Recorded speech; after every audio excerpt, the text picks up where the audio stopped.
ప్రియులారా, ప్రభు అయిన యేసుక్రీస్తు పరిశుద్ధమైన నామములో ఈ ఉదయకాల సమయమున మిమ్మలను మిక్కిలి ప్రేమతో ఆహ్వానిస్తున్నాను. క్షేమముగా ఉన్నారని నేను క్రీస్తునందు విశ్వసిస్తున్నాను. నా ప్రియ దేవుని బిడ్డలారా, జీసస్ మీట్స్ ఫ్యామిలీలో మీరు సభ్యులై ఉండడం మీకు ఒక గొప్ప సంతోషం. ఫేస్బుక్లో ఉన్నటువంటి కుటుంబములు ఏకీభవిస్తున్నారే, మిమ్మలను తలంచి ప్రభువును స్తుతిస్తున్నాను. అలాగున ప్రతిరోజు ఉదయం 5:30 మిమ్మలను కలుసుకోవడం ఎంత సంతోషం తెలుసా? దేవుని మహాకృప, ప్రభువుకు మహిమ. మరచిపోకుండా ఈ సందేశము విని మీరు ప్రభు బిడ్డలారా, మీకు తెలిసిన వారికందరికీ ఈ కార్యక్రమం షేర్ చేసి అలాగూ వారి కొరకు ఒక ప్రార్థన చెయ్యండి. ప్రభువా, వీరందరికీ పంపించాను, వారిని మీరు ఆశీర్వదించి హెచ్చించండి అని అడగండి. ప్రభు మిమ్ములను శక్తివంతముగా నడిపిస్తాడు. సరేనా? సరే, ఈ రోజుకు సంబంధించిన వాక్యం ఏమిటి నేను చదువుతున్నాను. 1 తెస్సలోనికీయులకు వ్రాసిన పత్రిక 1:6. పరిశుద్ధాత్మ వలన కలుగు ఆనందముతో గొప్ప ఉపద్రవమందు మీరు వాక్యమును అంగీకరించి మమ్మును ప్రభువును పోలి నడుచుకొనిన వారైతిరి. అపోస్తలుడైన పౌలు తెస్సలోనికీయ సంఘమునకు చెప్పుచున్నాడు, మీరు మిక్కిలి శ్రమలో ఉంటున్నారు, అయినప్పటికీ సంతోషించుచున్నారు. ఈ మాటను గమనించారా? మీరు ఉపద్రవములో ఉన్నారు, అయినప్పటికీ సంతోషముతో ఉన్నారు. ఉపద్రవము, శ్రమ ఎదురైతే ఎలాగూ సంతోషం అనేది మన ప్రశ్న. అయితే మిక్కిలి ఉపద్రవములలో మీరు సంతోషపడుతున్నారంటే ఆ వచనములో ఆ సంతోషమునకు కారణము పరిశుద్ధాత్ముడు వ్రాశాడు. పరిశుద్ధాత్మ వలన దేవుని వాక్యమును అంగీకరించిరి. చేతులు పైకెత్తి ప్రభువును స్తుతించండి. ఈ దినమందు ఏదో ఒక దుఃఖం మీ గొంతును నలుపుతున్నదా? లేదంటే దుఃఖ ముఖముతో కనబడుతున్నారా? లేదంటే గత రాత్రి గత దినమందు జరిగిన సమస్య మీ హృదయమును పిండి పిప్పి చేస్తుందా? ప్రభు మీకిచ్చేటువంటి మాట ఏమిటంటే, దుఃఖమును సంతోషముగా మార్చే పరిశుద్ధాత్ముడు మీతో మాట్లాడుతున్నాడు. ఆమేన్. మిక్కిలి ఉపద్రవముల మధ్య వెళ్ళుచున్న దేవుని బిడ్డలారా, ప్రభువునందు దృఢ నిశ్చయితతో ఉండండి.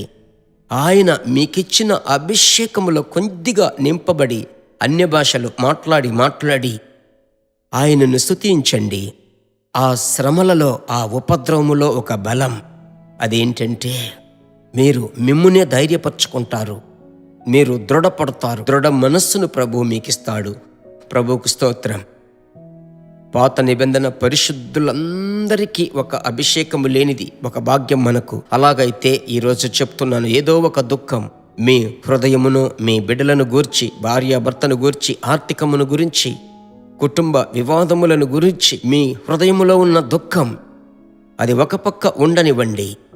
వీటన్నిటి మధ్యలో పరిశుద్ధాత్ముడా, మీరు నాతో కూడా ఉన్నారయ్యా, మీ ప్రసన్నత నన్ను భరించాలి అని చెప్పి మీరు ఆత్మలో నింపబడి అన్య భాషలో మాట్లాడి ప్రార్థించండి. ప్రభు మీ దుఃఖమును మధురముగా మారుస్తాడు, దుఃఖమును మధురముగా మారుస్తాడు. మీలాంటి అనేక మంది దేవుని బిడ్డలు శ్రమల గుండా వెళ్ళుచున్నారు. అయితే శ్రమపడు వారి యొక్క శ్రమను అల్పముగా ఎంచని దేవుడు కదా.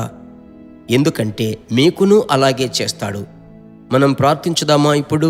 అలాగూ ఆయన చేతికి అప్పగించుకొని మరలా దానిని మీద పెట్టుకోవద్దు. ప్రభువు చూసుకుంటాడు. ప్రభువుకు తెలియకుండా, ఆయన చిత్తము లేకుండా ఏది జరగదనే ఆ ముగింపులోనికి రండి. ప్రార్థించుదాం. పరిశుద్ధ తండ్రి, ప్రియమైన యేసురాజా, పరిశుద్ధాత్ముడా, అనుదినము పరిశుద్ధాత్మునితో అనే క్లుప్త సందేశము ద్వారా ఈ దినం మీ బిడ్డలతో 1 తెస్సలోనికీయులకు 1:6 ప్రకారం మీరు మాట్లాడిన మాటకై స్తోత్రం.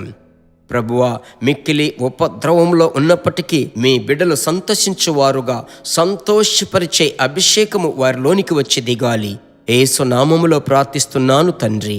ఈ ప్రార్థనను మీరు ఆలకించి ఈ దినమందు ఎదురయ్యే కృంగుదలను, బలహీనతలను దేవా మీరు తొలగించి ప్రతి విధమైన కలతలను హృదయములో నుంచి తొలగిపోవాలి.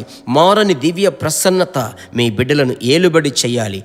ప్రార్థన ఆలకించిన దేవునికి స్తోత్రం. యేసు నామములో తండ్రి, ఆమేన్.